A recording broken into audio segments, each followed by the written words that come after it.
It's the State Show with Jeff Mavros. And here comes your host, Jeff Mavros, obviously.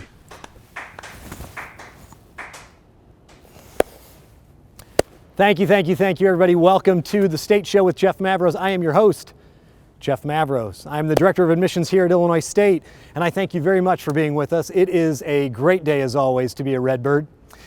You know, since our last show, we've heard from many of you out there, and I just want to take a quick second to say thank you. It means a lot to us. In fact, I thought it might be nice to open today's show by sharing just a little of the feedback and fan mail we've gotten. So I got one right here from Judy M. in Elgin, Illinois. This says, "Dear Jeff, I really enjoyed your first show. Thanks for sending me the link yesterday. Yesterday's Bears game was really exciting and went late. When it was over, I needed something to help me sleep. Your show did just the trick. And even though I didn't watch the whole thing, what I saw wasn't terrible. I just wish you'd sit up a little straighter. Love, Mom." Thanks, Judy. And keep those cards, notes, and emails coming in, everybody. We do appreciate it. And now, if you would, give it up for Reggie and the Heartbreakers.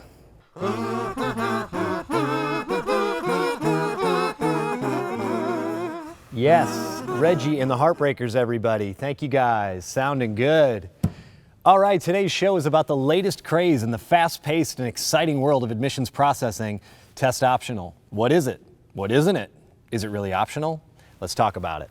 So first of all, what you've heard is true. Illinois State has gone test optional for new freshmen applying for summer or fall 2021. What does this mean?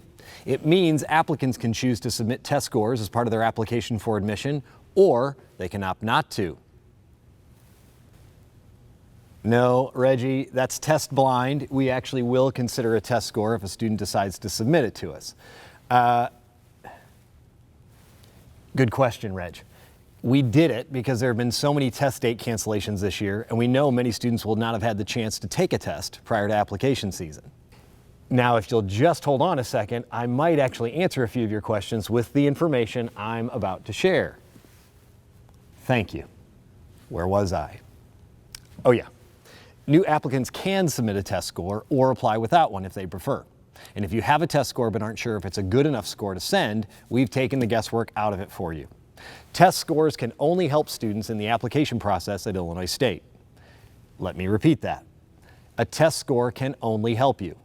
A good score can enhance your standing, but a lower score, or submitting no score at all, cannot hurt your chances of admission. As always, your coursework and grade point average will be important in our review, and you can self-report those on your application.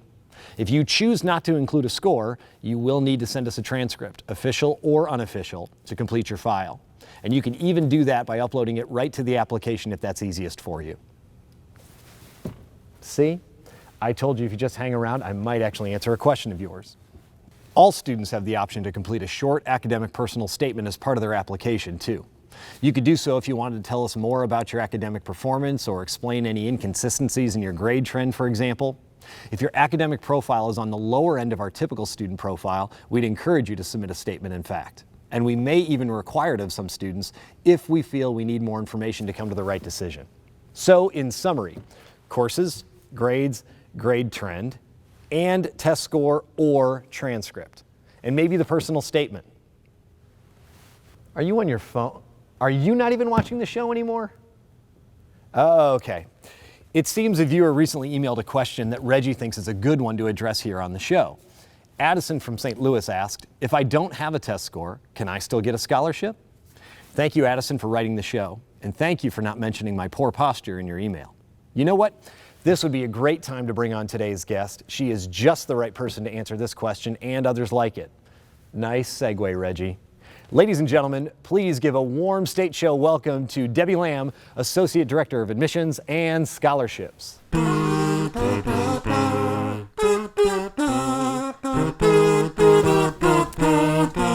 to see you. It's not too.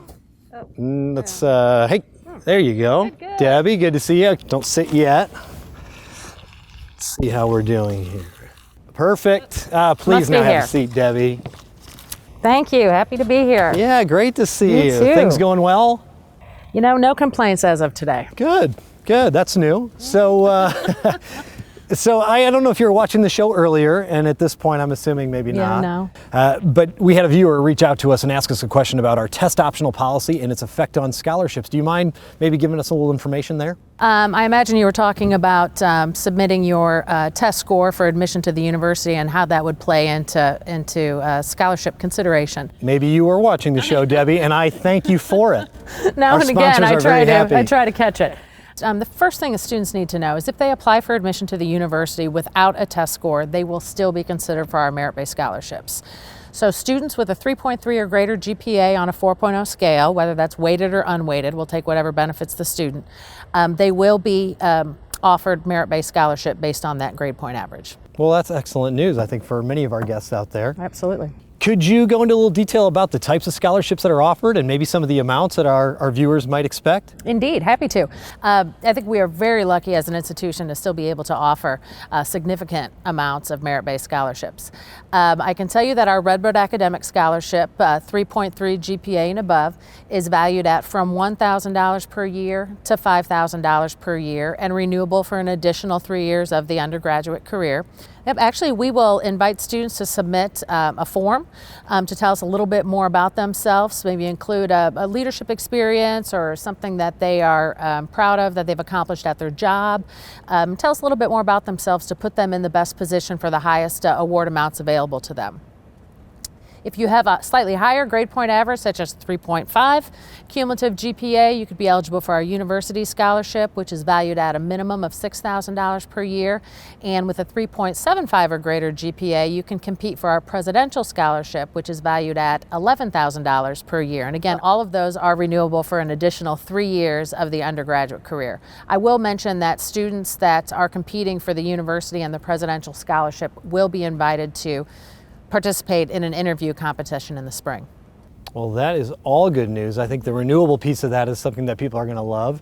The $11,000 per year, that's a good chunk of change. That's about half of what I make per episode. So Yeah. Well, it's not my fault, Reg. You should have read your contract. So great opportunities all the way around. How about for students that have maybe a little bit less than a 3.3 GPA on a 4-point scale, but are still good students? Anything for them? It's a great question. I'm glad you asked. We have a formal process for that. So once we approach, I'd say mid-January, we will allow students who are just slightly below what we are currently offering for our merit-based scholarships to tell us a little bit more information about themselves, why they think they'd be a good candidate for a merit-based scholarship, and we'll review those through our Scholarship Adjustment Committee. That's great. Sounds like you're trying to find all the ways to make this affordable for students. Absolutely, no doubt about it. Well, this was just delightful, Debbie. It's always great to see you. I know you're very busy, so to spend time with us on the show has been exceptional. I know this has also been really beneficial to all of our viewers out there who are... All your viewers? There are some. So anyway, Debbie, before you leave us, anything that you want to add? I mean, what's going on in your life? The most important thing I can tell you is that I am owning President Dietz on 2K, and I encourage you to watch us on Twitch. Okay, I do not know what's happened to this campus since esports has landed, but thanks so much, everybody. Debbie Lamb. Okay, Reggie, who is our future Redbird Shoutout today? Thanks, guys. A shout, maybe not a shout out, but it works. Reg, you got a name for me then, bud? Excellent. It appears that Daniel E. from right here in Normal, Illinois is our shout out for the day. Way to go, Daniel. You'll be getting something in the mail with this guy's face on it coming here pretty soon, so enjoy that. Thanks so much. All right, let's recap today's show, friends. What did we learn? Applicants for summer or fall 2021 can choose whether or not they want to apply with a test score. If they do, it might help them. If they don't, it can't hurt them. Their courses and grades will be important to our review process, and submitting the academic personal statement on the application, while not required for most students, is not a bad idea. Quiz, Reggie, can students without test scores still qualify for scholarship? And this is why they aren't paying you anything. The answer is yes, Reg. Yes, they can. A 3.3 GPA on a 4-point scale will earn a scholarship automatically, in fact, and a student can submit an additional scholarship application to be considered for even more money. So those are the basics of Illinois State's test optional policy for summer and fall 2021. We hope this has been informative and perhaps has even served as a sleep aid, in which case you aren't listening now anyway.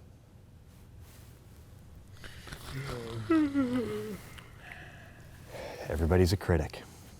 See you next time.